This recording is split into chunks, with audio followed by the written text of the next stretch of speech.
Padma art and ಡಿಶಸ್ಗೆ ನಿಮಗೆಲ್ಲ ಸ್ವಾಗತ. ನಾನು ನಿಮ್ಮ ಅನ್ನಪೂರ್ಣ ಜಗದೀಶ್. ಇವತ್ತಿನ ದಿವಸ ನಮ್ಮ ಮನೆಯಲ್ಲೇ ಬಿಟ್ಟಿರೋ ವಿಳೆದೆಲೆದು ಚಟ್ನಿ ಪುಡಿ ತೋರಿಸ್ತಾ ಇದ್ದೀನಿ. ಸಾಧಾರಣವಾಗಿ ಚಟ್ನಿ ಪುಡಿ ಮಾಡಲ್ಲ ವಿಳೆದೆಲೆದು, ತುಂಬ ಒಳ್ಳೆಯದು. ಮತ್ತು ಈಗಂತೂ ಗಂಟ್ಲು ಕೆರೆತ, ಶೀತ, ಕೆಮ್ಮು, ನೆಗಡಿ ಏನೋ ಒಂದು ಇರುತ್ತೆ ಎಲ್ಲರಿಗೂ. ವೆದರ್ ವೇರಿಯೇಷನ್ ಆಗ್ತಾನೇ ಇರುತ್ತಲ್ವ. ಅದಕ್ಕೆ ನೀವು ಅಷ್ಟೇ ಈ ಚಟ್ನಿ ಪುಡಿ ಮಾಡಿಟ್ಟು ಅದನ್ನು ಅವಾಗವಾಗ ತಿನ್ನೋದ್ರಿಂದ ತುಂಬಾ ಒಳ್ಳೆಯದು.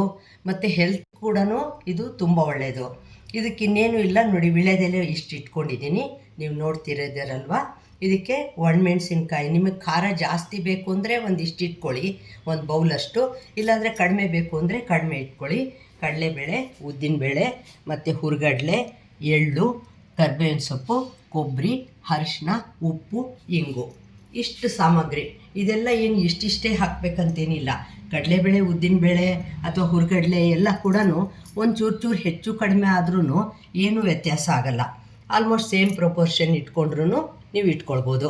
ಇದಕ್ಕೆ ಇವಾಗ ನಾನೇನು ಮಾಡ್ತಿದ್ದೀನಿ ನೋಡಿ, ಬಾಣಲಿಯಲ್ಲಿ ಒಂದೇ ಒಂದು ಸಣ್ಣ ಸ್ಪೂನ್ನಷ್ಟು ಎಣ್ಣೆ ಹಾಕ್ಕೊಂಡಿದ್ದೀನಿ.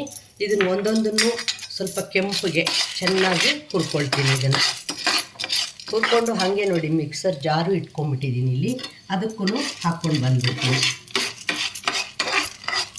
ಇದು ಸ್ವಲ್ಪ ಕೆಂಪಾಗೋ ಹಾಗೆ ಹುರಿಬೇಕು ನೋಡಿ ಇದು. ಮತ್ತು ಇದ್ರ ಜೊತೆಯಲ್ಲೇ ನಾನು ಉದ್ದಿನಬೇಳೆನೂ ಹಾಕ್ಕೊಂಡು ಬಿಡ್ತೀನಿ ಸೇಮ್ ಟೈಮ್ಗೆ. ಸ್ವಲ್ಪ ನಿಧಾನವಾಗಿ, ತುಂಬ ಬ್ರೌನ್ ಆಗೋದು ಬೇಡ, ಹಾಗೆ ಸ್ವಲ್ಪ ಕೆಂಪಾಗೋ ಅಷ್ಟು ಆದರೆ ಸಾಕು. ಇದು ಇವಾಗ ಕೆಂಪಾಗ್ತಾ ಇದೆ ಅಂತ ಅಂದ್ಕೊಳ್ಳಿ, ಆವಾಗ ನೀವು ಕೊಬ್ಬರಿನೂ ಹಾಕ್ಕೊಳ್ಳಿ ಇದ್ರ ಜೊತೆಯಲ್ಲೇ.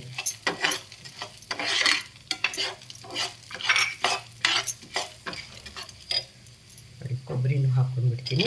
ಇದರಿಂದ ಏನಂದರೆ ಕೊಬ್ಬರಿ ಎಲ್ಲ ಹಾಕೋದ್ರಿಂದ ವಿಳೆದೆಲೆದ ಕ್ಷಾರ ಸ್ವಲ್ಪ ಕಡಿಮೆ ಆಗಿಬಿಡತ್ತೆ.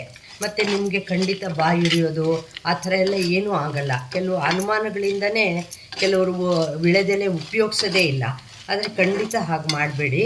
ಇದರಿಂದ ಒಂದು ಸತಿ ಮಾಡಿಟ್ಕೊಳ್ಳಿ, ಆಮೇಲೆ ನೀವು ಖಂಡಿತ ನೀವೇ ಮಾಡ್ಕೊಳ್ತೀರ. ಮೊದಲನೇ ಅನ್ನಕ್ಕೆ ಒಂದು ಸ್ವಲ್ಪ ಬಿಸಿಯಾಗಿ ಕಲಿಸ್ಕೊಂಡು ತಿನ್ಬೋದು. ಚಪಾತಿ, ದೋಸೆ, ಇಡ್ಲಿ, ರೊಟ್ಟಿ ಎಲ್ಲದರ ಜೊತೆಲಿ ಕೂಡ ನೀವು ಇದನ್ನು ಯೂಸ್ ಮಾಡ್ಬೋದು. ನಿಧಾನಕ್ಕೆ ಹುರಿಯೋದ್ರಿಂದ ಇದು ಕೆಂಪಾಗ್ತಾ ಬರುತ್ತೆ. ಇವಾಗಲೇ ನಾನು ಹುರ್ಗಡ್ಲೆ ಕೂಡ ಹಾಕ್ಕೊಂಡ್ಬಿಡ್ತೀನಿ.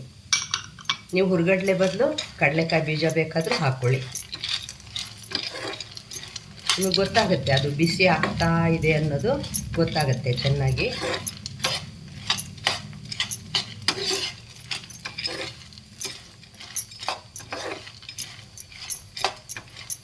ಇವಾಗಲೇ ಎಳ್ಳು ಹಾಕ್ಕೊಂಡಿದ್ದೀನಿ.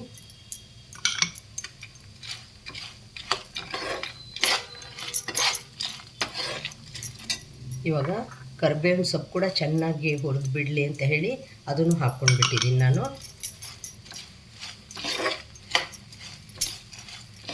ನೀವು ಮಿಕ್ಸರ್ ಜಾರ್ಗೆ ಹಾಕುವಾಗ ಅರಿಶಿನ ಮತ್ತು ಉಪ್ಪು, ಇಂಗು ಬೇಕಾದರೆ ಒಗ್ಗರಣೆ ಹಾಕಿ ಇದಕ್ಕೆ ಒಂದು ಸ್ವಲ್ಪ, ಅವಾಗ ಕೂಡ ಹಾಕ್ಕೊಳ್ಬೋದು. ನೋಡಿ ಇದು ನಿಮಗೆ ಕರ್ಬೇವಿನ ಸೊಪ್ಪು ಯಾಕೆ ಹಾಕಿದ್ದೀನಿ ಅಂದರೆ ನಾನು ಅದು ಗರ್ಗರಿ ಅಂತ ಆಗೋ ಹೊತ್ತಿಗೆ ಬೇರೆದು ಎಲ್ಲ ಕೂಡ ಒಂಥರ ಹುರಿದಂಗೆ ಆಗೋಗ್ಬಿಡತ್ತೆ, ಚೆನ್ನಾಗಿ ಗರ್ಗರಿ ಅಂತ ಆಗುತ್ತೆ.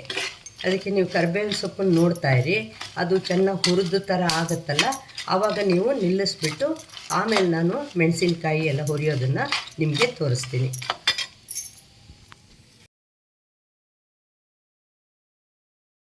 ನಿಮ್ಗೆ ಗೊತ್ತಾಗುತ್ತೆ ಕರ್ಬೇವಿನ ಸೊಪ್ಪು ಹೇಗೆ ಪುಡಿ ಆಗ್ತಾಯಿದೆ ಅಂತ ಕಾಣುತ್ತೆ ನೋಡಿ.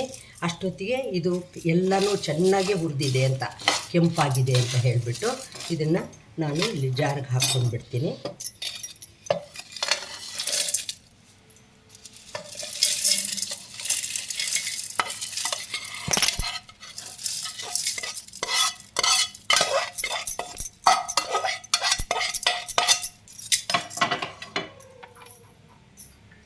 ಇದೇ ಥರ ಕರ್ಬೇವಿನ ಸೊಪ್ಪು ಹೇಗೆ ಹುರ್ಕೊಂಡ್ಬೇಲ್ವಾ ಅದೇ ಥರ ನೋಡಿ ಒಂದು ಸ್ವಲ್ಪ ಎಣ್ಣೆ ಇಟ್ಕೊಂಡ್ಬಿಟ್ಟು ಈ ವಿಳೆದೆಲೆ ಇತ್ತಲ್ಲ ಇದನ್ನೆಲ್ಲ ಕೂಡ ನಾನು ಹೀಗೆ ಪೀಸ್ ಮಾಡಿ ಹಾಕ್ಬಿಡ್ತೀನಿ. ಇದಕ್ಕೆ ಇಷ್ಟು ವಿಳೆದೆಲೆ ಏನು ಜಾಸ್ತಿ ಆಗಲ್ಲ, ನೀವು ಹಾಕ್ಕೋಬೋದು ಇದನ್ನು.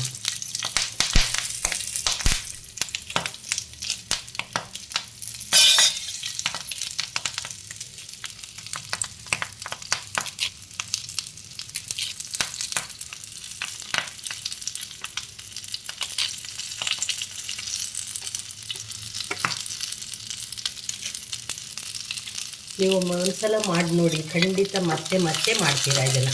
ಇದು ಅಷ್ಟೇ, ಕರಿಬೇವಿನ ಸೊಪ್ಪು ಆಯ್ತಲ್ವ, ಅದೇ ಥರನೇ ಗರ್ಗರಿ ಅಂತ ನೀವು ಇದನ್ನು ಈ ಥರ ಫ್ರೈ ಮಾಡ್ಕೊಂಡ್ಬಿಡಿ. ಎಣ್ಣೆ ಏನು ಜಾಸ್ತಿ ಬೇಡ, ಒಂಚೂರು ಒಂದು ಅರ್ಧ ಸ್ಪೂನ್ ಇಟ್ಟರೆ ಸಾಕು. ಮತ್ತು ಇದು ಎಷ್ಟು ಬೇಗನೂ ಆಗಿಬಿಡತ್ತೆ ನೋಡಿ. ಇದು ಮಾಡ್ತಾಯಿದ್ರೆ ಚೆನ್ನಾಗಿ ಅದು ಹಸಿ ವಾಸನೆ ಹೊಟ್ಟೋಗುತ್ತೆ ಅದರದ್ದು. ಎಷ್ಟೋ ಸರಿ ಹಬ್ಬಗಳಲ್ಲಿ ಎಲ್ಲ ವಿಳೆದೆಲೆ ಉಳಿದೋಗಿದೆ ಅಂತ ಅಂದ್ಕೊಳ್ತೀವಲ್ವ, ಅವಾಗ ಈ ಥರ ಒಂಚೂರು ಪೌಡ್ರ್ ಥರ ಮಾಡಿ ಇಟ್ಕೊಂಡ್ಬಿಟ್ರೆ ಅದು ಯಾವಾಗಲೂ ಯೂಸ್ ಆಗುತ್ತೆ.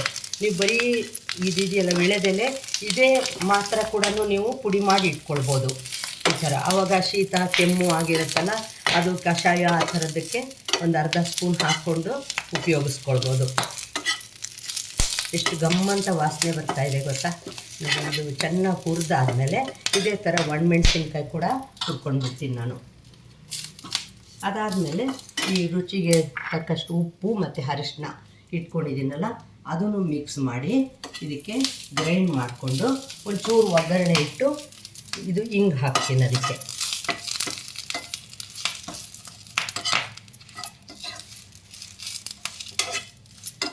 ಚೆನ್ನಾಗಿ ಕೈ ಆಡಿಸ್ಬಿಟ್ರೆ ಏನಿಲ್ಲ, 10 ನಿಮಿಷದಲ್ಲಿ ನಿಮ್ಮ ಚಟ್ನಿ ಪುಡಿ ಎಲ್ಲ ಐಟಮ್ ಇಟ್ಕೊಂಡ್ಬಿಟ್ರೆ ರೆಡಿ ಆಗಿಬಿಡತ್ತೆ.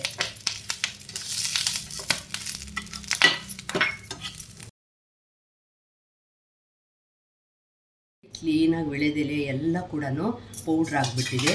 ಏನು ಗೊತ್ತಾಗೋದೇ ಇಲ್ಲ ಗೊತ್ತಾ. ಒಂಥರ ಫ್ರ್ಯಾಗ್ರೆನ್ಸ್ ಅಷ್ಟೇ ಗೊತ್ತಾಗುತ್ತೆ, ಆದರೆ ತಿನ್ನುವಾಗ ಟೇಸ್ಟು ತುಂಬಾ ಚೆನ್ನಾಗಿರುತ್ತೆ. ಇದು ನೋಡಿ, ಒಂಚೂರು ಎಣ್ಣೆ, 1 ಸ್ಪೂನ್ನಷ್ಟು ಎಣ್ಣೆ ಇಟ್ಟಿದ್ದೀನಿ. ಅದಕ್ಕೆ ಹಿಂಗೆ ಇಟ್ಕೊಂಡಿದ್ನಲ್ಲ ಅದನ್ನು ಹಾಕಿದ್ದೀನಿ. ಮತ್ತು ಸಾಸಿವೆ ಆ ಥರ ಎಲ್ಲ ಏನೂ ಹಾಕಲ್ಲ. ಹಿಂಗೆಲ್ಲ ಎಣ್ಣೆ ಒಳಗೆ ಹೀಗೆ ಚೆನ್ನಾಗಿ ಮಿಕ್ಸ್ ಆದ ಕೂಡಲೇ ನಾನು ಆ ಪುಡಿ ಇಟ್ಕೊಂಡಿದ್ನಲ್ಲ, ಈ ಪುಡಿ ಮಾಡಿ ಇಟ್ಟಿದ್ದೀನಲ್ಲ, ಇದನ್ನು ಹಾಕ್ತೀನಿ ನೋಡಿ. ಇದಕ್ಕೆ ನಿಧಾನವಾಗಿ ಚೆನ್ನಾಗಿ ಕಲಿಸ್ಬಿಟ್ಟು ಒಂದು ಡಬ್ಬಕ್ಕೆ ತುಂಬಿಟ್ಕೊಂಡ್ರೆ ಚೆನ್ನಾಗಿ ಹುರಿದು ಮಾಡಿರೋದ್ರಿಂದ ಇದು ಖಂಡಿತ 6 ತಿಂಗಳು 8 ತಿಂಗಳಾದ್ರೂ ಏನೂ ಕೆಡಲ್ಲ. ಮತ್ತು ಯಾವಾಗ ಬೇಕೋ ಆವಾಗ ನೀವು ಇದನ್ನು ಉಪಯೋಗಿಸ್ಕೊಳ್ಬೋದು. ಮತ್ತು ಪಲ್ಯಗಳಿಗೆ ಈ ಥರ ಕೂಡ ನೀವು ಸ್ವಲ್ಪ 1 ಸ್ಪೂನ್ ಹಾಕೋದ್ರಿಂದ ತುಂಬ ಟೇಸ್ಟು ಚೆನ್ನಾಗಿರುತ್ತೆ. ಈಗಿನ ಯಂಗ್ಸ್ಟರ್ಸ್ ಅಂತೂ ವಿಳೆದೆಲೆ ತಿನ್ನೋದೇ ಇಲ್ಲ. ಎಷ್ಟು ಯಂಗ್ಸ್ಟರ್ಸೇ ಅಲ್ಲ, ಎಲ್ಲರೂ ಬಿಟ್ಟುಬಿಟ್ಟಿದ್ದಾರೆ. ಆದರೆ ಈ ವಿಳೆದೆಲೆ ಒಂದು ಒಳ್ಳೆ ದಿವ್ಯ ಔಷಧ ಅನ್ನೋದು ಎಲ್ಲರಿಗೂ ಗೊತ್ತು, ಆದರೆ ತಿನ್ನೋಕ್ಕೆ ಬೇಡ. ಅದಕ್ಕೆ ಈ ಥರ ನೀವು ಬಳಸಿ ಚಟ್ನಿ ಪುಡಿ ಹೀಗೆಲ್ಲ ಮಾಡೋದ್ರಿಂದ ಇದು ದೇಹಕ್ಕೆ ಸೇರುತ್ತೆ ಮತ್ತು ಆರೋಗ್ಯಕ್ಕೂ ಒಳ್ಳೆಯದು. ಶೀತ ಇದ್ರ ಕಾಲದಲ್ಲಿ ಇದೊಂದು ಸ್ಪೂನ್ ಹಾಕ್ಕೊಂಡು ನೀವು ಕಷಾಯದ ಥರ ಕೂಡ ಮಾಡಿ ಇದನ್ನು ಕುಡಿಬೋದು. ಎಲ್ಲ ಥರದಲ್ಲೂ ತುಂಬಾ ಚೆನ್ನಾಗಿರುತ್ತೆ. ನೋಡಿದ್ರಾ, ಇನ್ನೂ ತನಕ ನನ್ನ ಚಾನಲ್ಗೆ ಸಬ್ಸ್ಕ್ರೈಬ್ ಮಾಡ್ಕೊಳ್ಳದೆ ಹೋದರೆ ಸಬ್ಸ್ಕ್ರೈಬ್ ಮಾಡಿಕೊಂಡು ಲೈಕ್, ಶೇರ್, ಕಾಮೆಂಟ್ ಮಾಡೋದನ್ನು ಕೂಡ ಮರಿಬೇಡಿ.